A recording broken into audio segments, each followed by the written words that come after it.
Exam തുടങ്ങിയ വിവരം എല്ലാവരും കഴിഞ്ഞ വ്ലോഗ് തന്നെ അറിഞ്ഞാണ്. അതുകൊണ്ട് രാവിലെ നമ്മൾ എണ്ണീറ്റു. കാര്യം ഇനിയും നമ്മൾ ഉഴപ്പാനാ പ്ലാനെങ്കിൽ പരീക്ഷയ്ക്ക് പൊട്ടു എന്ന് പറഞ്ഞാൽ പൊട്ടിയിരിക്കും. ഇന്ന് എൻ്റെ ബർത്ത്ഡേയുടെ ഒരു ഗിഫ്റ്റൊക്കെ കിട്ടിയായിരുന്നു. തൃശ്ശയാണ് ഈ ഗിഫ്റ്റ് തന്നത്.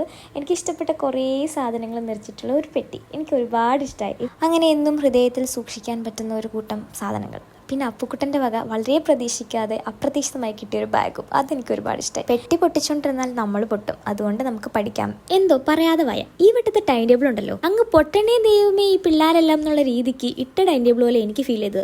ഒറ്റ ദിവസം ലീവ്. അത് പറഞ്ഞപ്പോഴാണ് നമുക്കൊരു കൊറിയർ വന്നു. ആകെ ഈ ടെൻഷൻ്റെ പുറത്ത് ഇങ്ങനെ 1-2 കൊറിയർ വരുമ്പോഴേ എനിക്കൊരാശ്വാസം.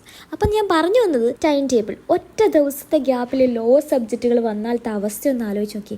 പോകാന്നൊന്നും പറഞ്ഞാൽ പോരാ, കിളി പാറി എൻ്റെ.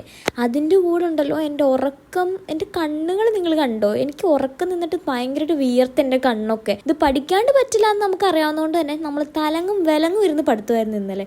അതിൻ്റെ കൂടെ ഒരു വെടിക്കെട്ട് മഴ. നമുക്കാണെങ്കിൽ പ്രൊഫഷണൽ കോളേജ് ഒഴികെ എല്ലാ സ്ഥാപനങ്ങൾക്കും ഉണ്ടായിരുന്നു അവധി. കഴിഞ്ഞ് ഉറങ്ങാന്ന് പറഞ്ഞപ്പോൾ മഴയ്ക്ക് പെയ്യണ്ട പോലും. ഇന്നലെ എന്തൊരു മഴയായിരുന്നു അറിയാമോ? എന്നാലും അല്ലെങ്കിൽ ഇങ്ങനെ വരുത്തുള്ളൂ. ഒന്നെങ്കിൽ ആശാന്റെ നെഞ്ചത്ത്, അല്ലെങ്കിൽ കളരിക്ക് പുറത്ത്. എന്തെങ്കിലും ആട്ടെ, നല്ല തലവേദനയുണ്ട്. ചെന്ന ഉടനെ ഉറങ്ങണമെന്നുള്ള മൈൻഡിൽ ചെന്നപ്പോൾ ദേ എന്നെ മാടി വിളിക്കുന്നു, വാ കിടക്കാം എന്നുള്ള രീതിക്ക്.